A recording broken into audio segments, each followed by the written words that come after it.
Bonjour à tous, chers amis. Nous sommes aujourd'hui le 9 Kislev. 9 Kislev, c'est un jour important, c'est le jour de la naissance et le jour du décès du Admour Emsaï, qui est le fils du Admour Azaken, connu sous le nom de Rabbi Dovber. Et donc, c'est un jour propice de bénédiction, le jour de naissance d'un tzaddik.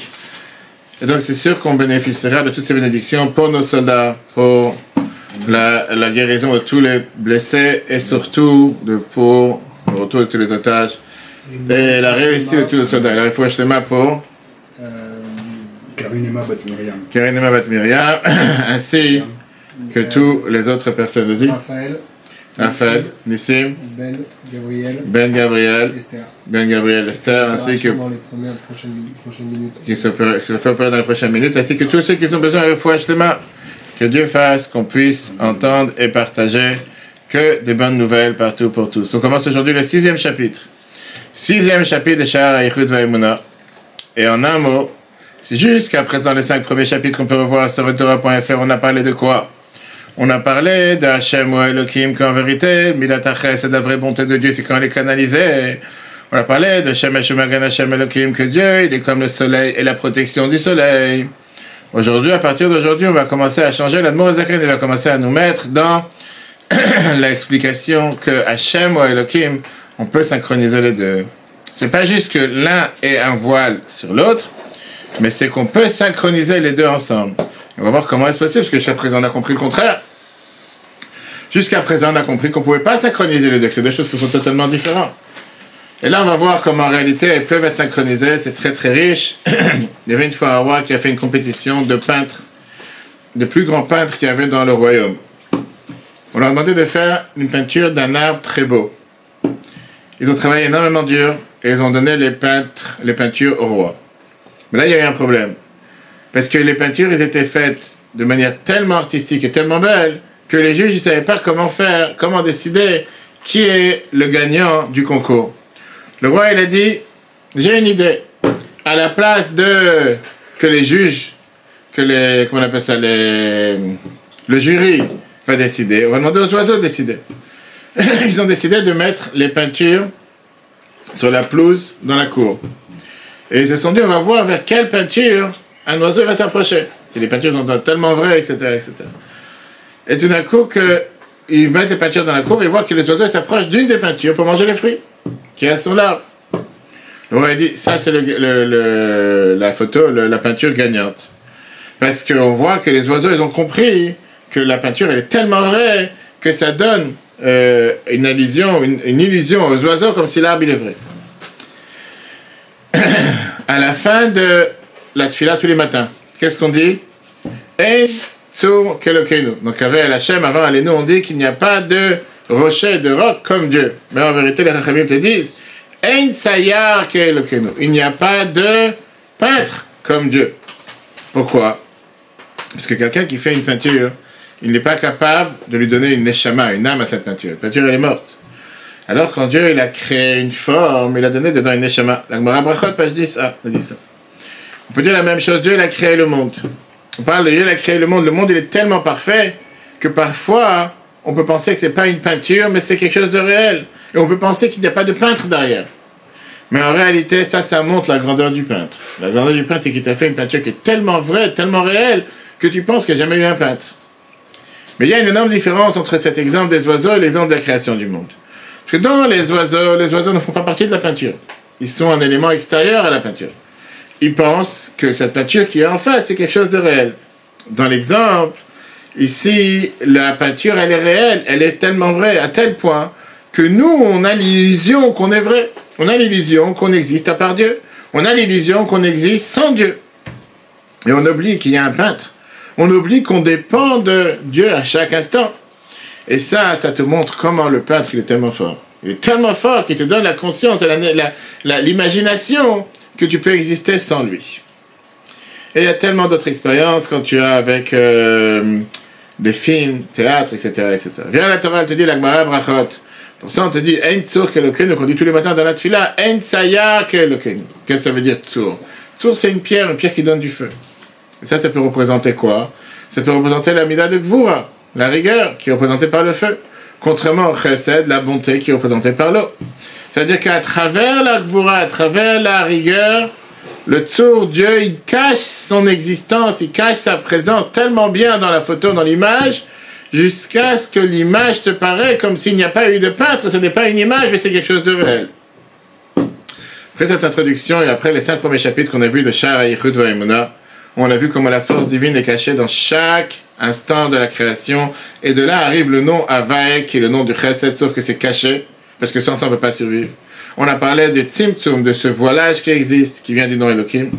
Dans le chapitre 6, la Moazak nous explique cette synchronisation entre les deux, et qu'en réalité c'est une chose, c'est pas deux choses différentes. Aujourd'hui on va comprendre, pour la première fois dans notre vie, qu'est-ce que ça veut dire le mot Hashem Elokeinu, Hashem Echad. On dit que Dieu, qui est notre Dieu, Dieu est un. Hashem ou Elohim. Et on va comprendre qu'est-ce que veut dire, comment regarder le monde avec une vision de Echad. Parce que Echad veut dire un. Hashem Elokeinu, Hashem Echad. On ne te dit pas que c'est un voilage sur l'autre. C'est la même chose. Premier cours qu'on verra aujourd'hui va nous apprendre le rapport de force qu'il y a entre Dieu et le monde. Deuxième cours, ça sera la deuxième partie du chapitre. On va voir quel rapport il y a entre la neshama et le corps. Et on verra comment en vérité il y a une synchronisation qui est tellement parfaite qui fait que on ne peut même pas penser qu'on a une neshama. On a vu dans le chapitre précédent le fait que Elohim c'est Gematria, le nom Elohim c'est Gematria Teva, c'est le compte numérique de la nature, qui est responsable sur tout ce qui est la contraction, le voilage du nom de Dieu. Et ça s'exprime avec cette abondance divine qui rentre parfois, qui est limitée à travers ce voilage. Maintenant, où on voit ce voilage à nos yeux, la meilleure expression de ce voilage, c'est la nature. La nature va avec des lois naturelles, des lois fixes, qui apparemment te paraît comme ils sont totalement indépendants, totalement aveugles, qu'il n'y a aucune force extérieure qui agit sur cette nature. Sans l'homme, sans aucune force supérieure, l'eau elle coule, le feu il monte, le soleil sort le matin, les arbres ils font sortir les fleurs, arrive l'automne, les feuilles tombent, les oiseaux ils font du bruit, et tout ça, ça t'a l'air totalement normal. J'ai donné un cours justement à New York, juste avant d'aller en Israël la semaine dernière pour nos soldats. J'ai donné un cours à une trentaine de femmes, et on débattait sur qu'est-ce qui est normal. Et pour vous, tout ce qui est normal, c'est de parler, de voir. On ne pense pas que c'est quelque chose qui n'est pas normal. Comme dans la tête, tu te dis que 1 et 1 égale 2. C'est tout à fait normal. Et donc, tu t'imagines que c'est tout à fait normal que tu plantes, ça pousse, que le matin, il y a le soleil. Imagine-toi à l'inverse, que le matin, il y a la lune et le soir, il y aurait le soleil. Tu dis là, c'est pas normal. La nature, c'est la base de tout ce qui est la science. Et surtout avec les scientifiques naturels, qu'il y a tellement de scientifiques qui essaient de comprendre quelles sont ces lois, c'est-à-dire ces dimensions qui sont figées dans la nature. Ils n'arrivent pas à comprendre et à dévoiler l'empreinte digitale de Dieu qu'il y a dans la nature. Parce qu'ils te disent que la nature, elle agit aujourd'hui comme elle agit hier, comme elle agit avant-hier. Et automatiquement, c'est quelque chose qui ne change pas, qui ne changera jamais. Et qu'il n'y a aucune raison que la nature, elle change. Est-ce que tous ces scientifiques sont des croyants? La réponse est non. La majorité des scientifiques ne se considèrent pas comme des croyants. La majorité des scientifiques, pas seulement ils ne se considèrent pas comme des croyants, majoritairement, ils sont opposés à la Torah et ils sont opposés à la foi juive. Et c'est pas de ça qu'on va voir aujourd'hui. Il y a tout un livre magnifique avec... Les plus grands scientifiques, ils arrivent à la conclusion qu'il y a un Dieu. 100%, mais ça dépend par quoi et comment on va y arriver. Pourquoi? Parce que leur recherche leur montre pas qu'il y a ici un mélange extérieur quelconque à ce qui se passe dans le monde. C'est-à-dire que la nature ne montre pas qu'il y a un Dieu. Comment, on dit en anglais, à chaque fois qu'il parle de naissance, du corps humain, dans toutes les formations que j'ai prises, de l'atmosphère, du temps, Mother Nature, ils appellent ça. La mère nature. Qu'est-ce que la mère nature est bien faite? 100%, mais eux ils te disent que c'est la nature humaine. C'est normal qu'un homme et une femme ils ont des rapports. Demain il y a un enfant qui sort parfaitement avec 365 vaisseaux, 248 membres. Il n'y a personne qui s'est mélangé dedans. C'est la nature. C'est ce qui fait que quand tu regardes dans l'ADN et qu'on regarde dans les cellules, il y a des millions de cellules, bref, et ce qui fait qu'un enfant sort parfait. Va savoir que les poumons ils s'ouvrent à l'instant, ils sortent. Tout est naturel, tout est explicable. De l'autre côté, tu as beaucoup de scientifiques qui croient en Dieu. Justement, grâce aux recherches qu'ils font dans la nature. Parce qu'ils voient que comment tout fonctionne de manière tellement orchestrée, tellement synchronisée, que la nature, tout ce qui est ces règles qui existent dans la nature, et qui se dévoilent de plus en plus avec la science. Ils se disent, il y a bien quelqu'un qui a planifié tout ça. Reprenons le premier qui s'appelait Abraham. Il s'est dit, Yesh Balabayit le Birazou, il y a bien un dirigeant à cette planète. C'est pas possible que cette planète fonctionne sans que personne dirige à aucun instant. Il y a bien quelqu'un qui a tout planifié. Parce qu'il n'y a rien de planifié sans un planificateur derrière. Il n'y a pas d'ordre sans quelqu'un qui a mis de l'ordre. Tu rentres dans un centre, tu rentres dans un travail, tu vois que tout est ordonné, tout est propre. Il y a bien quelqu'un derrière. C'est pas automatique comme ça. La preuve est que tu rentres dans certains centres et rien n'est ordonné, rien n'est propre. Il n'y a pas de loi sans quelqu'un qui met des lois. Et donc, cette même nature peut te donner une explication, une interprétation contraire. Tu peux avoir une explication de voilage de la Emouna, de manque de Emouna, qu'il n'y a pas de Dieu, que tout est compréhensible, que tout est logique et tout est normal. Et tu peux, cette même nature, avoir une plus grande Emouna et une plus grande force, parce que, il va te regarder ça avec un microscope de renier l'existence de Dieu. Elle va te regarder ça avec un microscope qui s'appelle le microscope de la Emouna. Tout dépend comment tu regardes avec quelles lunettes. Qui est responsable de tout ça? Qui est fautif? Dieu lui-même. Qu'il a caché sa présence à travers le nom Elohim. Et avec ça, on va comprendre pourquoi la Gematria, le compte numérique, entre Elohim et Teva, HaTeva, 86, c'est exactement le même. Parce que la nature, c'est une expression même du nom Elohim. S'il n'y aurait pas eu le nom Elohim, on aurait vu comme quoi il n'y a aucune notion, il n'y a aucune logique dans le monde. Mais que tout ce qui se passe dans le monde dépend à chaque instant de la volonté de Dieu. Des fois, l'eau, elle descend parce que c'est Dieu qui veut. Des fois, l'eau, elle monte parce que Dieu veut. Des fois, il y a la pluie en hiver et il fait chaud en été parce que c'est Dieu qui veut. Et des fois, le contraire. Des fois, il peut faire chaud en été, pas parce que des réglages climatiques. Et tout ce qu'on essaie aujourd'hui de t'expliquer comme si c'est la norme, c'est normal, parce que il y a un Dieu qui dirige cette planète. Quelle est la racine du mot Teva? Qu'est-ce que ça veut dire le mot Teva? Il y a plusieurs explications, deux explications, c'est ce qu'on va voir aujourd'hui. Teva, ça vient du mot Matbea. Matbea, c'est quoi? Une pièce. On parle avec des banquiers à côté de nous. Matbea veut dire une pièce. Matbea veut dire quoi? Matbea, c'est aussi une certaine forme qui a été fixée. C'est comme on dit, c'est un certain tampon, c'est un certain module que tu ne peux pas faire différemment. Quand tu as un module, je ne sais pas, en forme aujourd'hui de... Je sais pas, les femmes, elles ont fait hier soir le women's club, des chalotes, etc. Tu as un module de gâteau, un module de chocolat qui est en forme de menorah, par exemple. Si tu prends ce module, tu ne pourras pas faire avec ça quelque chose de rond. C'est le menorah qui va sortir. Hein? Moule. Pas seulement un moule, c'est des formes. Quand tu veux faire n'importe quoi, que ce soit un gâteau, que ce soit n'importe quelle chose que tu veux faire. Il y a une règle qu'on dit dans la halakha régulièrement quand on parle Kol ha-meshaneh mi-matbea shetavu chachamim. Tout celui qui change de ce que les chachamim ont mis en place. Il y a un certain langage, une certaine forme, une certaine structure. Tu ne veux pas changer de cette structure. On parle par exemple aux bénédictions. Tu ne veux pas décider que sur une pomme, tu vas faire, je ne sais pas, boré pri tapuach. Tu vas dire c'est arrête. Arrête, ça parle de tout ce qui est les fruits de l'arbre. Tu ne veux pas venir maintenant et changer quoi que ce soit. Ça c'est la notion de teva qui veut dire la nature. Qui veut dire que les règles sont fixes et ils ne peuvent pas changer comme tu veux. Mais teva, il y a aussi une autre racine. Teva, quelqu'un qui se noie dans l'eau, qui se noie dans la mer, qui se noie dans la piscine, qui se noie tout court, on l'appelle quelqu'un qui est tovea. Même chose. Quelqu'un qui est tovea dans la mer, qui se noie dans l'eau par exemple. Qu'est-ce que ça veut dire teva du langage tovea? Quelqu'un qui se voile des yeux de se voir, c'est-à-dire que la nature voile et cache la divinité qui fait exister le monde. À tel point que ça te donne la notion que quand tu regardes la mer, tout est calme. Tu n'as aucune notion de ce qui se passe en dessous. Alors que la Torah te dit que tout ce qui se trouve dans la terre se trouve dans la mer. C'est les êtres humains, aujourd'hui tu trouves des bus, des voitures, tu trouves de tout. Mais au final, qu'est-ce que ça veut dire que ça se noie? C'est-à-dire que la nature, elle fait en sorte que Dieu n'est totalement invisible. Tu ne peux pas le voir. Ça commence du fait que le nom de Dieu est tellement, la lumière divine est tellement infinie, qu'il s'est habillé, comme on l'a vu dans les chapitres précédents, dans la Sarah Mamarot, dans les 10 paroles avec lesquelles Dieu il a créé le monde, à cause de Shem Elohim. Mais chaque nom, chaque lettre veut dire, elle a sa nature, elle a ces critères avec lesquels Dieu fonctionne sur Terre. D'après certains critères qui ne changent jamais. La nature des lettres, c'est la source de la nature de chaque chose qui existe sur Terre, en fonction de la composition des lettres et des mots, comme on a vu dans les chapitres précédents. Non, la question qui dérange, c'est sur ça que la Moazakan s'arrête aujourd'hui. Est-ce que ce voilage, il est bien pour les Juifs ou il n'est pas bien? Est-ce que c'est quelque chose de positif ou quelque chose de négatif? Est-ce que c'est quelque chose qui n'est pas normal? Est-ce que c'est un déréglage? Est-ce que c'est la norme? Est-ce que c'est ce que Dieu a prévu depuis le départ? ou malheureusement, puisqu'il y a eu il y a eu un accident sur le parcours, pour ça on est arrivé à ce voilage. Demande-moi, est-ce que c'est quelque chose de bien ou quelque chose de mal? Est-ce qu'il faut, si Dieu veut, dans 2 semaines, j'ai une conférence à Bruxelles pour le 19 qui se lève, voilà, sur le développement de la chassidut, est-ce qu'il faut tout comprendre ou il ne faut pas tout comprendre? Est-ce qu'il faut avoir une réponse à tout? Est-ce que Dieu il veut absolument qu'on ait une réponse à chaque chose? Ou bien non, il faut savoir qu'il y a certaines choses qu'on ne peut pas comprendre. Et il faut l'accepter. Oh. Et on va y arriver. Justement, l'aïmouna, qu'est-ce que ça veut dire l'aïmouna? Est-ce que c'est l'aïmouna de croire que tout est incompréhensible? Ou l'aïmouna, ça veut dire que non, j'ai une réponse à tout. J'ai le rabbin m'a expliqué, Shabbat à la synagogue, il m'a dit, tu sais pourquoi c'est passé telle chose?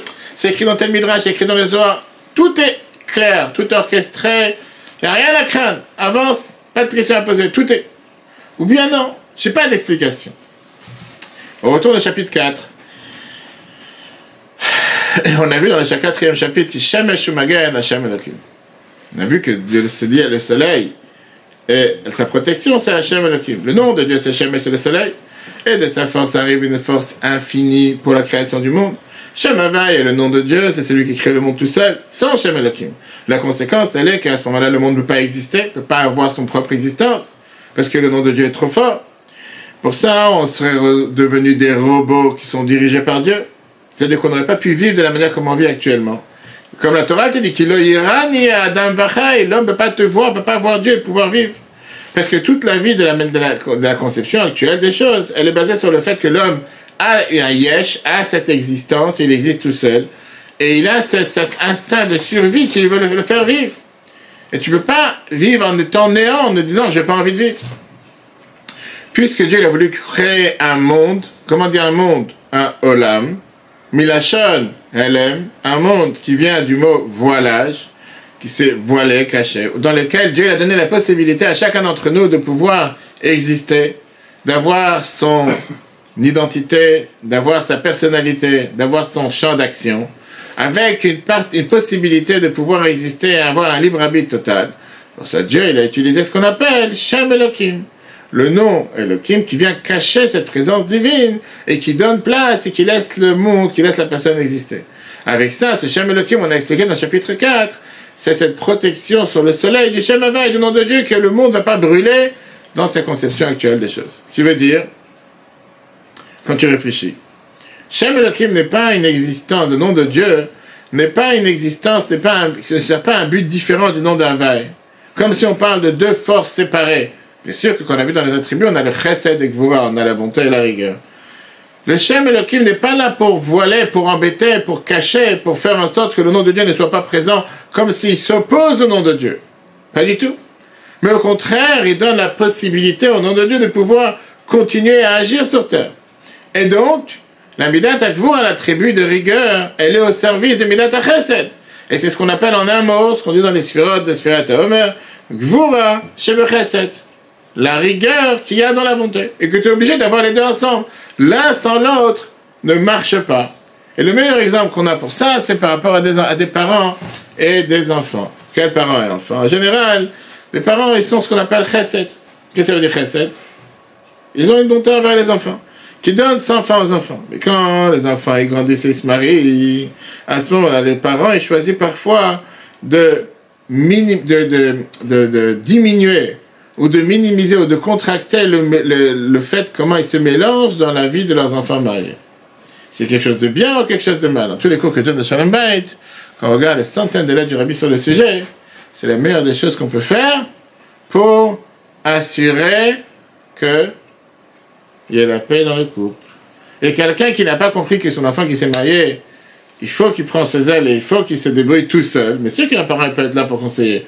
Mais au final, s'il se mélange à chaque fois sans le laisser vivre, il y a quelqu'un d'autre dans sa vie.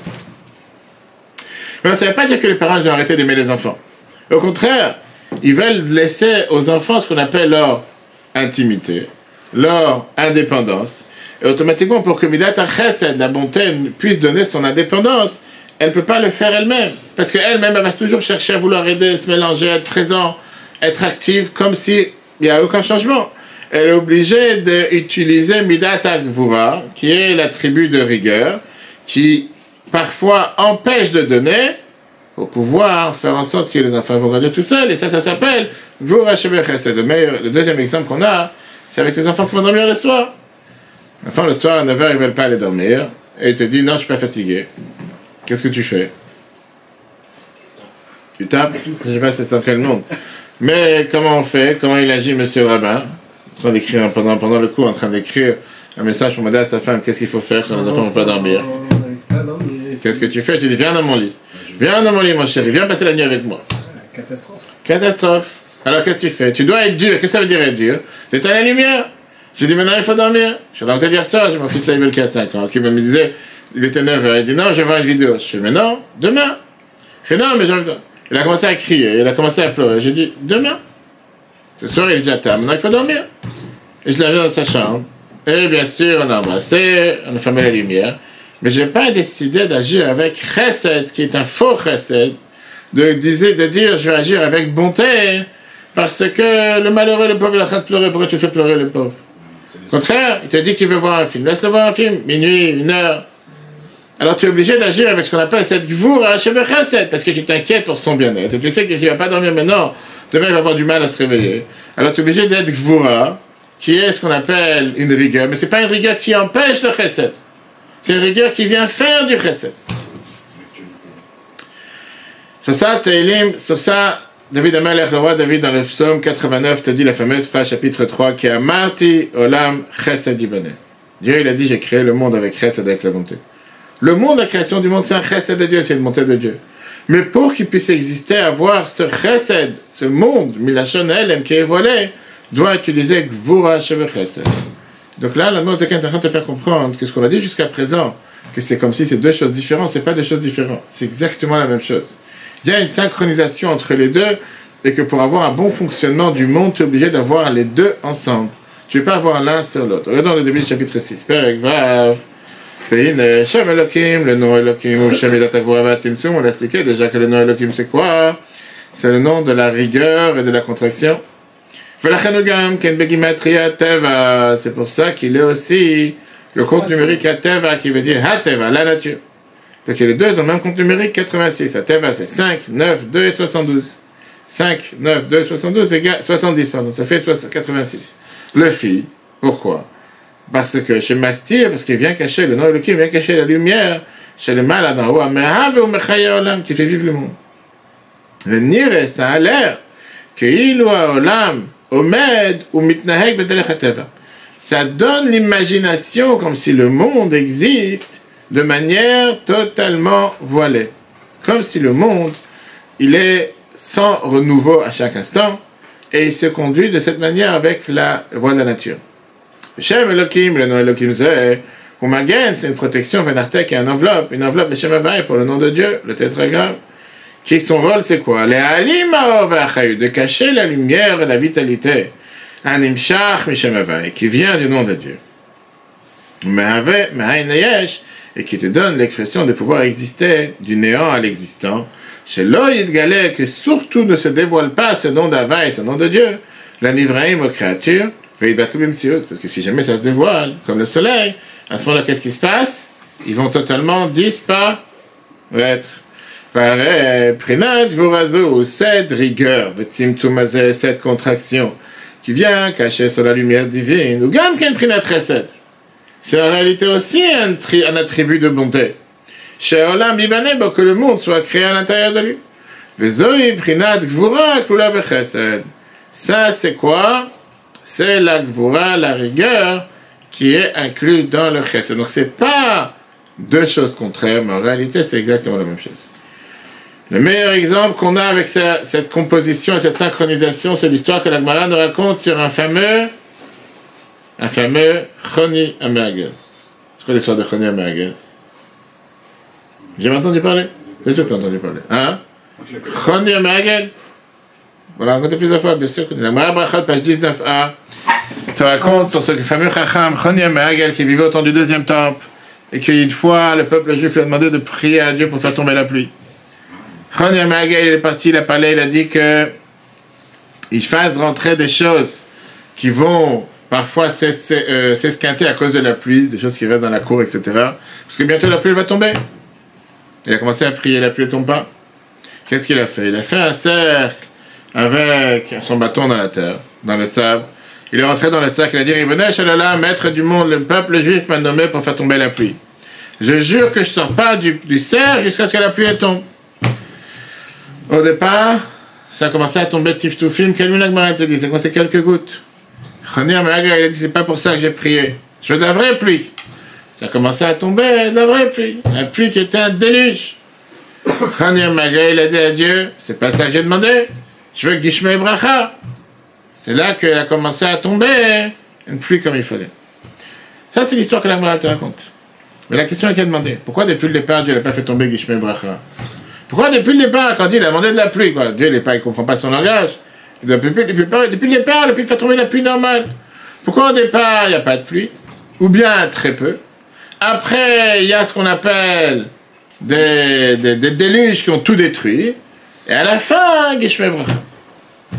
Maintenant, avec ce qu'on a expliqué aujourd'hui, au début du chapitre 6, chacun a la réponse. Quel rapport avec cette histoire et Chesed et Gvura? Maintenant, on comprend. Au départ, Midat HaGvura, la tribu de Gvura, elle a agi toute seule. Midat HaGvura veut dire que Midat HaDin, d'après la règle de l'art, d'après la loi, le peuple juif ne méritait pas d'avoir de la pluie. Ça, c'est numéro 1. Gvura a décidé, il n'y a pas de pluie. Tu montes, tu descends, il n'y a pas de pluie. Choni Amaga, il a commencé à prier. Sadiq, qui prie. Midat HaGvura, elle a dit, tu veux de la pluie? Minimum syndical, quelques gouttes. Tu veux respirer? Prends une machine d'oxygène toute la journée et trimballer avec toi. Qui a dit que tu dois respirer normalement? Prends une machine d'oxygène. Tu veux marcher? Prends des béquilles. Prends une chaise roulante. Qui t'a dit que tu dois marcher sur 2 pieds? C'est le débat que j'avais avec ces femmes il y a une semaine à New York. Qui a dit que c'est normal de marcher sur 2 pieds? Tu peux marcher sur une chaise roulante. Après ça, il a demandé, Midat HaGvura, reste dans ton coin. On ne peut pas travailler avec toi. Tu veux que la rigueur fonctionne? Le monde n'a pas fonctionné comme ça. Dieu lui a dit, tu veux renvoyer Midat HaGvura? Pas de souci, Midat HaChesed. Viens, on fait venir la montée. Midat HaChesed est arrivé, Midat HaChesed, elle a dit, tu sais quoi, tu veux de la pluie? Je veux le robinet. Il n'y a pas de robinet, il n'y a pas de valve ou quoi que ce soit. C'est un petit truc, rien. Ça commence à tomber sans limite. Tu voulais de la pluie, t'as demandé. Je donne la pluie. C'est comme quelqu'un qui dit, tu veux avoir, je sais pas, tu veux de la crème au chocolat dans le gâteau et tu ouvres le robinet, ça se coule sans, enfin, dans les grosses machines, dans les fabriques. Ça coule et ça coule des centaines de litres à la seconde. Qu'est-ce que tu veux que je fasse avec ça? Et là, qu'est-ce qu'il a dit? Chesed sans limite, ça brûle le monde. Tu vas détruire ton monde. Il faut savoir ce que tu veux, tu voulais du chesed. Tu voulais la bonté. Je t'ai donné la bonté. À la fin, il a demandé à Dieu, je t'en supplie, donne-moi pas de la pluie, donne-moi Gishmei Bracha. C'est ce qu'on demande à chaque fois qu'on demande la pluie. Demande la pluie de Bracha, qui veut dire, donne-moi de la pluie, mais avec cette contraction. C'est comme tu as aujourd'hui les femmes qui font les gâteaux avec les poches et avec les vis au bout. C'est pas comment c'est pourquoi tu vas prendre une poche avec une vis. Prends là, le pot entier, verse sur le gâteau, qu'est-ce que tu crois avec une vis? Parce que ça ne marchera pas. Et là, il y a eu ce qu'on appelle cette synchronisation de Gvura Shebe Chesed. Gvura Shebe Chesed qui veut dire, d'un côté, il y a eu la pluie, qui est Chesed. De l'autre côté, c'était obligé d'avoir cette contraction de Gvura, parce que sans ça, la pluie, elle devra détruire le monde. Ça, c'est la parfaite histoire qui vient refléter ce que le Morazaki va nous expliquer. Qu'est-ce que ça veut dire? Hachem ou Elohim, pas que ce sont deux choses contraires. Pas que un, il se bat contre l'autre. Pas que Elohim vient cacher le monde. Pas que Elohim est en train de voiler le chesed et que c'est ou l'un ou l'autre. Non! Les deux fonctionnent ensemble. Je crois qu'on aura le temps de terminer le deuxième. Non, on n'aura pas le temps. Ok, quand même, on va commencer. Maintenant, on va comprendre qu'est-ce que ça veut dire Hachem ou Elohim. Maintenant, on va comprendre qu'est-ce que ça veut dire, pourquoi on dit dans la Tefila, dans Yom Kippour, et pourquoi on dit en général Hachem Elokeinu, Hachem Echad. Quand tu dis Hachem ou Elohim, Dieu est notre Dieu, l'explication simple, c'est quoi? C'est que Shem Havai, le nom de Dieu, le tétragramme qui représente Dieu, c'est lui qui dirige le monde. Hachem ou Elohim, c'est Dieu qui dirige le monde, la nature. Vient le Zohar, et la Kabbale, et la Chassidut. On va fêter ces 2 et 19 qui se lèvent dans 2 semaines. Tu viens et t'expliques, non, Hachem ou Elohim, c'est quelque chose de beaucoup plus profond. C'est qu'en réalité, Hachem et Elohim, qui sont 2 forces contraires, qui représentent 2 forces totalement opposées l'une à l'autre, en réalité, ils sont exactement la même. Hachem ou Elohim. Hachem Elokeinu, ce qui est Hachem, c'est aussi Elokeinu. Et en réalité, ce Hachem, Echad, c'est seulement un, c'est pas 2 contraires. Ça, c'est ce que le Zohar t'explique. Comme on dit dans le verset qu'on explique dans le Chumash, qu'à la fin du premier jour, c'est écrit Vayer, Vayiboker, Yom Echad. Qu'est-ce que ça veut dire Yom Echad? C'est le même Dieu qui a créé le jour, c'est le même Dieu qui a créé la nuit. Dans le cours de lundi soir, sur la paracha cette semaine, on a expliqué magnifiquement, c'est important d'écouter le cours sur le Torah.fr, pourquoi la spécialité de la prière de Marie? Pourquoi Yaakov est venu s'évoler la prière de Marie? La question qu'on a demandé, c'est une question basique. Si on te dit que les patriarches ont créé les tfilotes, Abraham il a fait Shacharit, Yitzhak Mincha, Yaakov Marie, comment commence la journée du calendrier juif? Vers le soir. Pourquoi Abraham il a fait Shacharit? Pourquoi Yaakov la nuit? Abraham il a dû faire Marie, Mincha Yitzhak, et Yaakov, non Mincha et Shacharit, et Yaakov Mincha. Pourquoi on te dit le contraire? Et comment ça se fait que c'est Yaakov qui a fait Marie? Très très bien, on va faire le coup pour voir ce Torah.fr très riche qui expliquait pourquoi Marie, la halakha te dit c'est Reshut Pachova. C'est pas l'obligation, même si aujourd'hui c'est la même obligation que les deux autres, mais au départ c'était comme si secondaire. On expliquait que prier Dieu quand il fait jour, c'est magnifique. Mais Mouna Trabalel, avoir à la fois la Mouna quand il fait nuit, quand rien n'est compréhensible, quand tout est difficile, ça c'est le devoir de Yaakov, ça c'est le devoir du peuple juif. Quand j'ai des questions, quand je comprends pas, quand c'est pas normal, et néanmoins avoir la Emouna, Yaakov, il vient instaurer la prière de Marie quand il fait nuit. Pourquoi quand il fait nuit? Parce que c'est là maintenant qu'il faut, puisque j'ai pas d'autre choix que de me remettre à la Emouna, même si je comprends pas. Continuons à la suite. L'explication, comme j'ai dit tout à l'heure, donc maintenant, a priori, la question que la Moazek te demande, puisque ce sont deux totalement contraires, Hachem et Elohim, Chesed et Gvura, le soleil et l'enveloppe du soleil, comment elles peuvent être une seule chose? Pour ça, il te dit, il faut comprendre comment deux contraires peuvent s'unir. Et quel exemple on a dans la Torah sur deux contraires qui s'unissent? On l'a vu il n'y a pas longtemps. On appelle Vayetze, c'est quoi? L'homme et la femme. L'homme et la femme, la Torah te dit que l'homme et la femme, on est tellement contraires, on n'a rien à faire ensemble. On a vu ça dans le chapitre 3, qu'un mariage, c'est en général un lien entre deux choses contraires. Pas pour rien que la Torah te dit, quand elle dit qu'Adam il a demandé d'avoir la femme, il lui dit, je vais te créer Ezer, Kenegdo, une aide contre lui. Et c'est un miracle. Et c'est pour ça que les Chachamim te disent, Ish ve'isha zachou, si un homme et une femme méritent, Shrina benem, la divinité règne parmi eux. Lo zachou, c'est la suite que personne dit. Mais moi je répète à chaque mariage, s'ils n'ont pas mérité, Eshochlatam, le feu les mange. C'est deux boules de feu, nous on le sait. Dans le nom. Ish, c'est Aleph Yud Shin, un homme. Une femme, Aleph Shin He. Si tu as le Yud chez l'homme et le He chez la femme, qui est le nom de Dieu, il a la divinité reine, à ce moment ils peuvent régner, ils peuvent exister. Si tu enlèves le Yud chez l'homme et le He chez la femme, ça fait deux H. Deux feux, ça explose. C'est ce qui se passe dans beaucoup de maisons.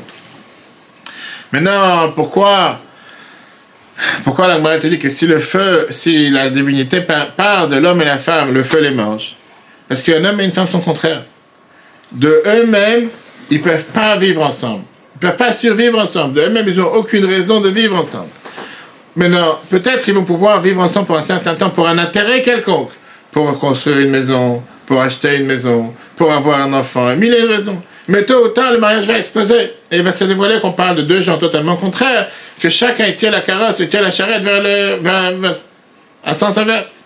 Afin qu'un homme et une femme puissent s'unir, ils ont besoin de s'effacer, effacer leur ego, et s'attacher à une force qui est plus haut qu'eux-mêmes, qui est au-dessus d'eux. Et c'est pour ça que la Torah te dit que pour avoir un enfant, il faut 3 partenaires. Qu'est-ce quoi les 3 partenaires? Dieu, qui donne un chemin, et l'homme et la femme. Et ça, c'est d'ailleurs l'idée de la choupa. C'est quoi l'idée de la choupa? C'est l'idée qui vient unir et mettre sur ce canopé l'homme et la femme, le khatan et la kala. C'est pour ça que quand ils méritent, quand ils se comportent comme Dieu, il va avec cette volonté de vouloir fonder une famille basée sur la valeur de la Torah, la divinité règne parmi eux. Et ça s'exprime du fait qu'ils vivent avec une union, avec amour.